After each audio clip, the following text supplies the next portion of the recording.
హరే కృష్ణ ఆత్మబంధువులకు నేను ఇక్కడ వెస్ట్ బెంగాల్ దగ్గర నడియా జిల్లా మాయాపూర్ అంటే ఇస్కాన్కు సంబంధించిన అంతర్జాతీయ కేంద్రం దగ్గరలో ఉన్నాను.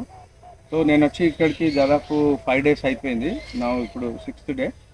ఇక్కడ మేము ఈ చిన్న తేనె తీగల యొక్క పెంపకము పూర్తి డీప్ ఫారెస్ట్లో ఉంది. మంచి పెద్ద ఫారెస్ట్ అన్నమాట. సో ఈ ఫారెస్ట్లో వీళ్ళు ఎపికల్చర్ అంటే తేనె తీగల పెంపకం పరిశ్రమ. ఇది ఒక్కొక్క తేనె పట్టు రావడానికి కనీసం 60 to 70 డేస్ పడుతుంది. ఇది ఒక్కొక్క పెట్టెలో దాదాపు 3 నుంచి 6 లీటర్స్ ఆఫ్ తేనె వస్తుంది. ఇది చిన్న తేనె తీగలు. ఈ చిన్న తేనె తీగలు ఏంటంటే ఇవి తేనె తీయగా, కమ్మగా, లైట్ కలర్గా, ఫ్రెష్గా ఇట్లా తేటగా ఉంటుంది అనమాట. చిన్న తేనె తీగ బాగా కమ్మగా ఉంటుంది. ఎక్కువగా చిన్నపిల్లలు లైక్ చేస్తారు. మనకు బయట దొరికే తేనె అంతా ఇట్లాంటి చిన్న తేనె తీగలే.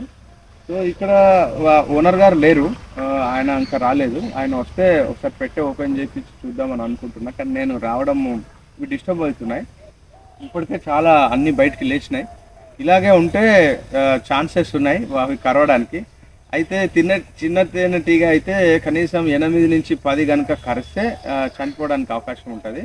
పెద్ద తేనె తీగలు అయితే 3 నుంచి 4 ఫ్యాటల్ డోస్ అనమాట.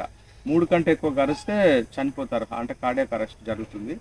ఇక్కడ మనకు వైద్య సదుపాయం ఏం లేదు, ఏమైనా జరిగినా కూడా.